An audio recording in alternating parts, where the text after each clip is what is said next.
Хайп этого вашего Тинибини давным-давно уже прошел. В целом, о зайчике вообще никто сейчас не говорит. Уже все давно обсудили, что будет в 5-м эпизоде. Но все равно, даже если прошел хайп, и даже если прошло очень много времени с момента выхода 4-го эпизода, меня это не пугает, ибо же зайчик мне очень сильно понравился. Знаете, эта игра обладает такой своеобразной атмосферой, что ли, атмосферой уюта, ну и немного такого скрытого ужаса. И в целом, зайчик очень красиво нарисован. И мне все равно, что сейчас игра не так популярна, как тогда, на момент выхода 4-го эпизода. Главное, что она мне нравится, и я все равно буду ее разбирать. Так что да, сегодня мы поговорим о том, что возможно будет в 5-м эпизоде. А именно, мы сегодня поговорим о том, какие именно локации новые появятся, и насколько концовки зайчика будут отличаться от концовки рассказа. Тоже присаживайтесь, заваривайте чайку. Да, приятного просмотра.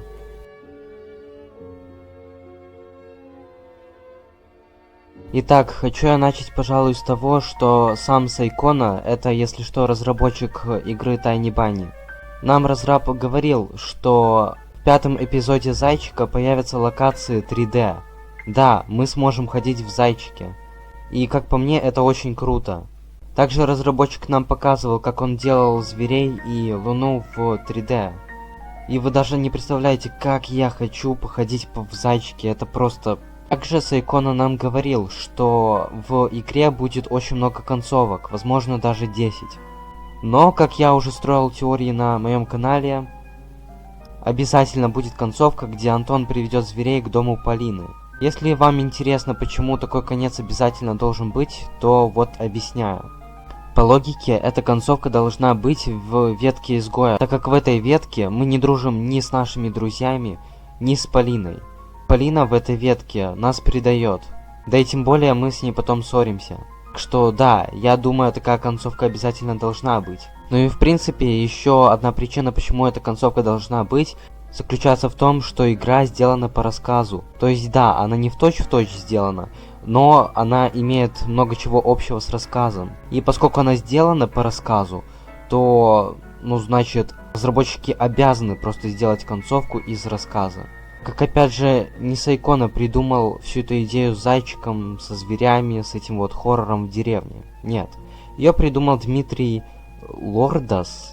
Извините, я точно не помню, как это произносится его фамилия. Но, в общем, этот человек и придумал всех этих зверей, и придумал сам этот хоррор, и написал про него рассказ. Было бы неуважением, если бы Сайкона просто не добавил бы эту концовку в 5-м эпизоде. Также 5-й эпизод, по моему мнению, будет очень коротким, но очень-очень страшным и крутым. Давайте вспомним, что еще на момент 3-го эпизода нам говорили, что тогда еще, нам было известно 80% сюжета. А потом еще вышел и 4-й эпизод, и я тут уверен, что тут не 10%, а намного больше.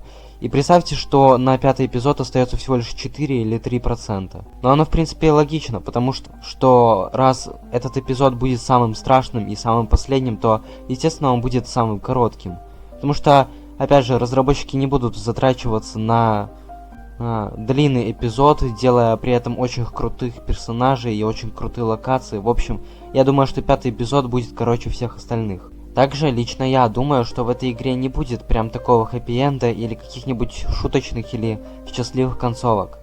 Как бы Tiny Bunny это серое, серьезное произведение, так что в этой вселенной будет что-то хорошее, какой-то хороший конец, хэппи-энд. Ну, как-то глуповато надеяться на это, что ли. Хотя, если так философски размышлять, то любая история имеет хороший конец. Даже если это плохая история. В принципе, нам так-то о 5-м эпизоде ничего больше не известно. Ну и наконец, когда выйдет 5-й эпизод? Что ж, тут на самом деле я рискну, сказав, что 5-й эпизод выйдет в 2024-м. Нет, возможно, Зайчик 5-й эпизод выйдет в 2025 году. Причем я думаю, что он выйдет после Нового года. Или в 2024 31 декабря, прям на самый Новый год. Ну типа, знаете, финал, подарок. Тем более, я помню, как Сайкона сам говорил, что он планирует выпускать эпизоды Зайчика до 2024 года, а именно до конца. Что да, скорее всего так и будет.